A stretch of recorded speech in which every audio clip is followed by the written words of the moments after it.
Olá pessoal, muito boa noite a todos. Aqui quem fala é o Wendel Suzano, sou analista de investimentos aqui na Valorama Research e vamos dar início ao nosso 10 minutos de economia. Hoje, primeiro pregão do ano, dia 2 de janeiro de 2023. Bom, vamos lá. Mercado aí praticamente sem liquidez nenhuma aí no dia de hoje, né? A gente vê, por exemplo, feriado nos principais países aí mundiais, né? A gente tem, por exemplo, feriado nos Estados Unidos, na China. Tivemos também lá no Reino Unido, na Inglaterra também, então tivemos aí praticamente feriado em muitos lugares, quase nenhuma bolsa abriu hoje aí, e até surpreende quando a gente escutou falar que a B3 abriu hoje no dia 2, né?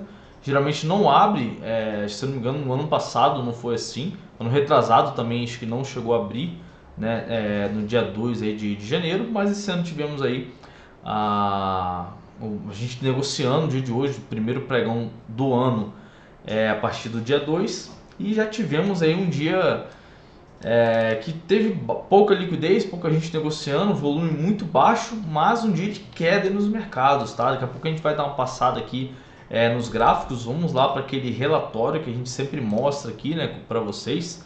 Vou compartilhar aqui minha tela, né? Deixa eu só pegar aqui rapidinho, perfeito. Bom, aqui só para dar uma passada aqui para vocês, tá pessoal? Aqui tivemos praticamente feriado, né? Praticamente em várias bolsas aí, como a gente pode observar aqui no nosso calendário econômico.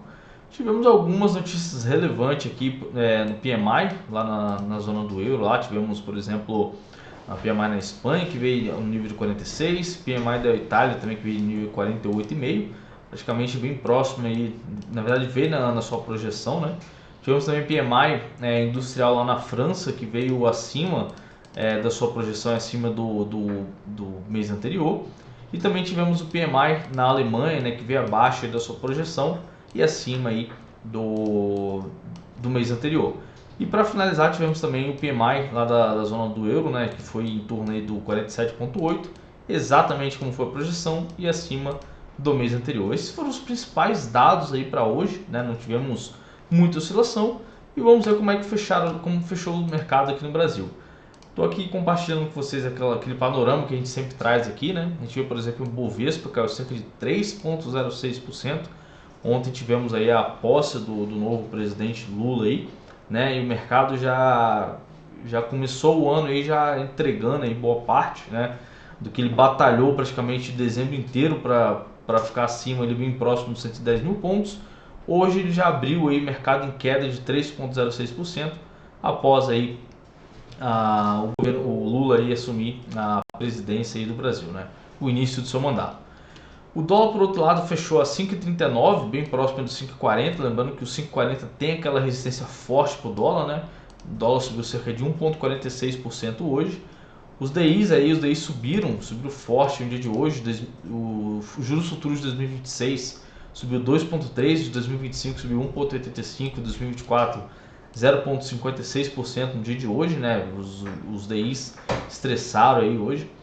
Os índices americanos, como eu disse anteriormente, não tivemos negociação no dia de hoje, né? Então todos ficaram zerados. As maiores altas a gente tem a Cash 3 que subiu 3,39%, a SUSB subiu 1,53%, a CSNA 1,17%. Tivemos também alguns destaques positivos aqui, bem próximo da sua estabilidade, né? Já as maiores baixas a gente tem a Soma 3 que caiu 8,78%, a RAP que caiu 8,66%, a Local Web 8,55%, a Reddor 8,45%. Tivemos aí muito destaque negativo para hoje, a Petrobras caiu cerca de 6,45%, uma queda bem forte aí, né? Questão do volume, como eu mostrei, como eu falei com vocês anteriormente, não tivemos um grande volume de negociação hoje, né? Feriado aí, praticamente no mundo inteiro, e hoje tivemos uma negociação com baixo volume aqui no nosso índice Bovespa. Já o IFIX caiu cerca de 0,21%, né? Destaque para o ARCT11 que subiu 4,56% e o FSC11 que subiu 4,25%. Destaque negativo a gente teve o RZTR11 que caiu 6,10% e o CAFOF que caiu 5,3% aí. Queda forte que tivemos nos FIIs aí, né? Geralmente os FIIs tendem a oscilar bem menos, não tendem a ter uma volatilidade tão grande, mas hoje a gente pode observar que muito FII caiu forte, né? Os ETFs, a gente tem o BTEC 11 que subiu 4,63%, o Web3 11, índice das criptomoedas que subiu cerca de 4,35, né? As BDRs tem a SSFO 34 que subiu 11,17, a UNHH 34 subiu 10,56. E nas commodities tivemos o minério de ferro que subiu 2,8, né? E a soja subiu cerca de 0,51. Destaque negativo para o milho aí, que caiu cerca de 1,28% no dia de hoje. Vamos lá para a análise técnica, né? Não tivemos muitas novidades aí no dia de hoje no nosso calendário econômico, enfim. Indo aqui para análise técnica, a gente tem o Ibovespa negociando abaixo da sua média de 200 períodos. Obviamente a gente está olhando um gráfico semanal, então não dá para tomar parâmetro ainda, a semana ainda não fechou, né? Mas vamos ficar alerta aí, hoje já foi uma queda forte e se manter aí nessa queda, se fechar assim sexta-feira, vai ser um padrão muito ruim, principalmente se tiver um volume acima da média, né? A gente pôde ver que nos dois últimos pregões foi um volume abaixo da média. O pregão, por exemplo, dessa semana aqui do dia 19, né, onde ele variou praticamente 6,65%. A gente pode observar que o volume foi muito baixo nessa semana, né? E a gente pode ver, por exemplo, quando o mercado cai, ele está vindo aí com volume acima da média, né? Então isso já é um alerta para a gente observar, né? Quando o mercado está em tendência, ele tende a ficar com volume acima da média.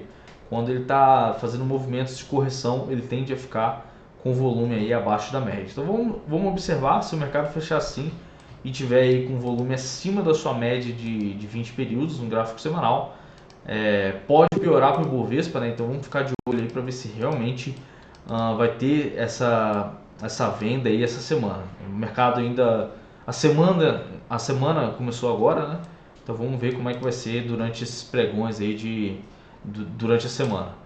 Já o dólar, por outro lado, está chegando bem próximo da sua resistência aqui na casa dos 5,42, era 5,40, mas como a gente teve a rolagem ali de contrato, né, subiu aí um pouco mais a sua resistência na casa dos 5,42, né? Vamos ficar de olho aí, uma resistência bem forte, o dólar vem respeitando essa consolidação aqui desde lá de julho de 2022, como a gente sempre citou com vocês, né?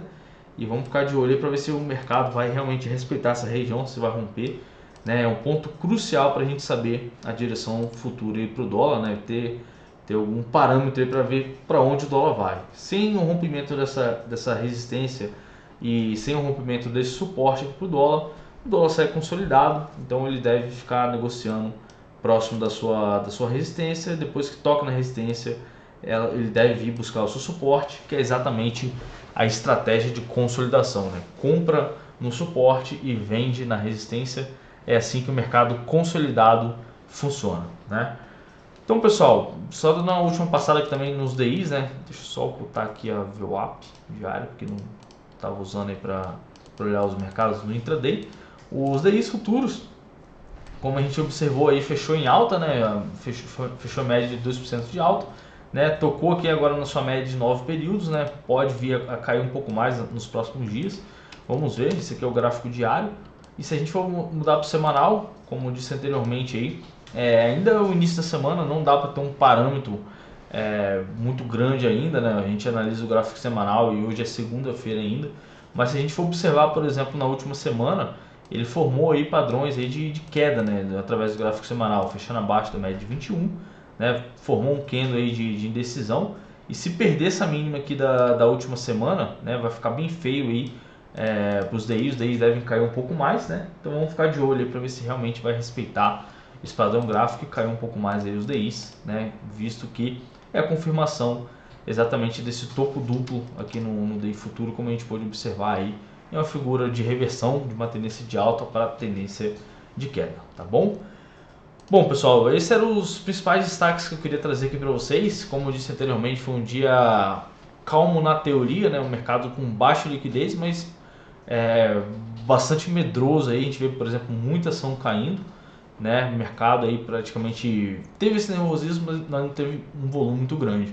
A gente até comentou que se realmente não fosse feriado nas principais bolsas, era bem provável que o mercado podia cair até um pouco mais, tá, pessoal? Então amanhã é um novo dia, amanhã acho que acredita aí que tudo volta ao normal, né? E vamos ver como é que vai ser as negociações aí amanhã, tá bom, pessoal? Então, um grande abraço a todos aí, tenham uma excelente segunda-feira, uma excelente semana, um excelente ano para todos e até mais. Tchau, tchau.